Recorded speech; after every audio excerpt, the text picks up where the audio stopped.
রাধে রাধে বন্ধুগণ, সমগ্র শ্রীমদ্ ভগবদ্গীতা এবং বাংলা অনুবাদ শুনতে সঙ্গে থাকুন। আজ শ্রীমদ্ ভগবদ্গীতার তৃতীয় অধ্যায় কর্মযোগ শ্লোক ৩। শ্রী ভগবানুবাচ লোকহস্মিন দ্বিবিধা নিষ্ঠা পুরা পোক্তা ময়া নঘ জ্ঞানযোগেন সংখ্যানাং কর্মযোগেন যোগিনাম।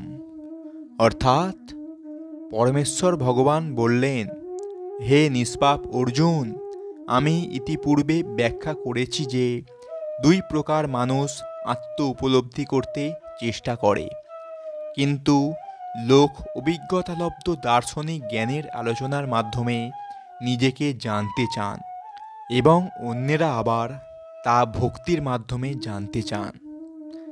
এর তাৎপর্য দ্বিতীয় অধ্যায়ের ৩৯তম শ্লোকে ভগবান সাংখ্যযোগ ও কর্মযোগ বা বুদ্ধিযোগ এই দুটি পন্থার ব্যাখ্যা করেছেন। এই শ্লোকে ভগবান তারই বিশদ ব্যাখ্যা করেছেন। সাংখ্যযোগ চেতন ও জড় প্রকৃতির বিশ্লেষণমূলক বিষয়বস্তু। যে সমস্ত মানুষ পরীক্ষা নিরীক্ষা করে দার্শনিক তত্ত্বের মাধ্যমে জ্ঞান আরোহণ করতে চায়, তাদের বিষয়বস্তু হচ্ছে এই সাংখ্যযোগ। অন্য পন্থাটি হচ্ছে কৃষ্ণ ভাবনা বা বুদ্ধিযোগ, যা দ্বিতীয় অধ্যায়ের ৬১তম শ্লোকে ব্যাখ্যা করা হয়েছে। ভগবান ৩৯তম শ্লোকেও ব্যাখ্যা করেছেন যে এই বুদ্ধিযোগ বা কৃষ্ণ ভাবনা অনুশীলন করলে অতি সহজেই কর্মবন্ধন থেকে মুক্ত হওয়া যায় এবং অধিকন্তু এই পন্থায় কোনো দোষ ত্রুটি নেই। ৬১তম শ্লোকে ব্যাখ্যা করা হয়েছে যে ভগবান শ্রীকৃষ্ণের উপর সম্পূর্ণভাবে নির্ভর করাই হচ্ছে বুদ্ধিযোগ এবং তার ফলে দুর্দমনীয় ইন্দ্রিয়গুলি অতি সহজেই সংযত হয়। তাই এই দুটি যোগই ধর্ম ও দর্শনরূপে একে অপরের উপরে নির্ভরশীল। দর্শনবিহীন ধর্ম হচ্ছে ভাবপ্রবণতা বা অন্ধ গোঁড়ামি, আর ধর্মবিহীন দর্শন হচ্ছে মানসিক জল্পনা কল্পনা।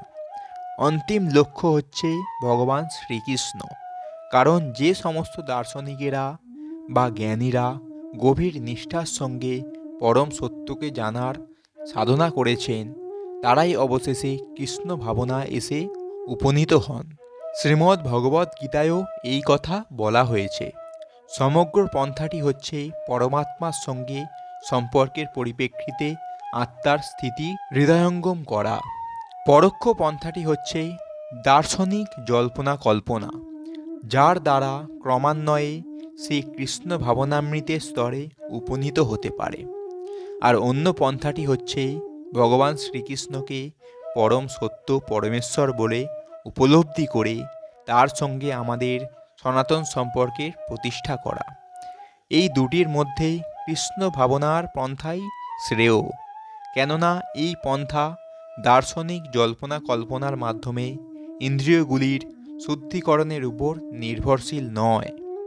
কৃষ্ণ ভাবনামৃত স্বয়ং শুদ্ধিকরণের পন্থা এবং কৃষ্ণ ভাবনায় অমৃত প্রবাহ স্বতঃস্ফূর্ত হয়ে অন্তরকে কলুষিত করে। ভক্তি নিবেদনের প্রত্যক্ষ পন্থারূপে এই পথ সহজ এবং উচ্চ স্তরের। তো বন্ধুগণ, এটাই ছিল শ্রীমদ্ ভগবদ্গীতার তৃতীয় অধ্যায় কর্মযোগের শ্লোক ৩।